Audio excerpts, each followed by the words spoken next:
ஓம் சாந்தி.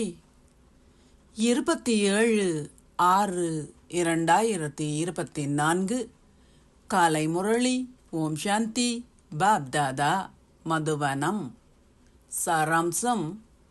இனிய குழந்தைகளே, நீங்கள் உங்களுடைய சரீரங்களை பிரிந்து தந்தையிடம் செல்ல வேண்டும்.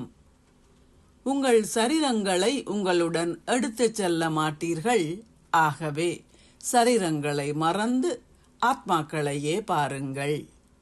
கேள்வி: குழந்தைகளாகிய நீங்கள் யோக சக்தியின் மூலம் உங்கள் ஆயுட்காலங்களை அதிகரிப்பதற்கு ஏன் முயற்சி செய்கின்றீர்கள்? பதில்: இப்பிறவியில் கடவுளிடமிருந்து அனைத்தையும் கற்க வேண்டும் என்று உங்கள் இதயம் விரும்புகின்றது. தந்தை கூறுகின்ற அனைத்தையும் நீங்கள் செவிமடுக்க விரும்புவதால் யோக சக்தி மூலம் உங்கள் ஆயுட்காலங்களை அதிகரிப்பதற்கான முயற்சியை செய்கின்றீர்கள். இப்பொழுது மாத்திரமே நீங்கள் தந்தையிடமிருந்து அன்பை பெறுகின்றீர்கள். அவ்வாறானதோர் அன்பை முழு சக்கரத்திலும் வேறு எக்காலத்திலும் பெறமாட்டீர்கள். தங்கள் சரீரங்களை விட்டு நீங்கியவர்களை இட்டு கூறும்போது அதுவே நாடகத்தில் இருந்தது என்றும் அவர்களது பாகங்கள் அவ்வளவே என்றும் நீங்கள் கூறுவீர்கள். ஓம் சாந்தி. தாரணைக்கான சாராம்சம். 1.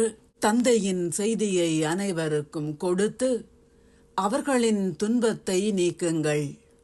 சந்தோஷத்திற்கான பாதையை அனைவருக்கும் காட்டுங்கள். எல்லைக்குட்பட்டதில் இருந்து வெளியே வந்து எல்லை அற்றதனுள் செல்லுங்கள்.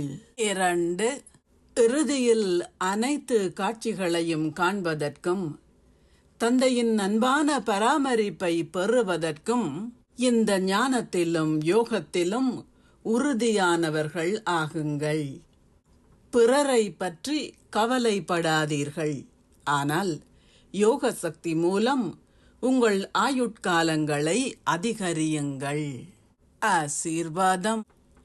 நீங்கள் கவன ஈனத்தையும் ஆணவத்தையும் துறப்பதனாலும் தந்தையின் உதவியை பெறுவதற்கு தகுதி வாய்ந்தவர்கள் ஆகுவதற்கான கவனத்தை செலுத்துவதனாலும் ஓர் இலகு முயற்சியாளர் ஆகுவீர்களாக. சில குழந்தைகள் தைரியத்தை கொண்டிருப்பதற்கு பதிலாக தங்கள் கவன ஈனத்தால் ஆணவத்தை விருத்தி செய்வதுடன் நான் எப்பொழுதும் தகுதி வாய்ந்தவன் என்று எண்ணுகின்றார்கள். தந்தை எனக்கு உதவி செய்திராது விடின் வேறு எவருக்கு அவர் உதவுவார்? இந்த ஆணவம் காரணமாக அவர்கள் தைரியத்தை கொண்டிருக்கின்ற வழிமுறையை மறந்து விடுகின்றனர். தங்களில் கவனம் செலுத்துவதால் சிலர் ஆணவத்தை வளர்த்து கொள்கின்றனர். இது அவர்களை உதவி பெறுவதிலிருந்து தவிர்த்து விடுகின்றது. தாங்கள் அதிகளவு யோகம் செய்வதாகவும் தாங்கள் ஞானி யோகி ஆத்மாக்கள் ஆகிவிட்டதாகவும் தாங்கள் சேவைக்கான தங்கள் ராஜ்யத்தை உருவாக்கிவிட்டதாகவும் அவர்கள் நம்புகின்றார்கள். ஆகவே இவ்வகையான ஆணவத்தை கைவிட்டு உங்கள் தைரியத்தின் அடிப்படையில் உதவியை பெறுவதற்கு தகுதி வாய்ந்தவர்கள் ஆகுங்கள்.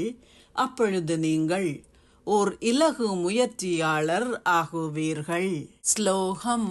வீணான எதிர்மறையான எண்ணங்கள் எதனையும் உலக நன்மைக்கான பணிக்காக பயனுள்ளவையாக மாற்றுங்கள். ஓம் சாந்தி. நன்றிகள் பாபா.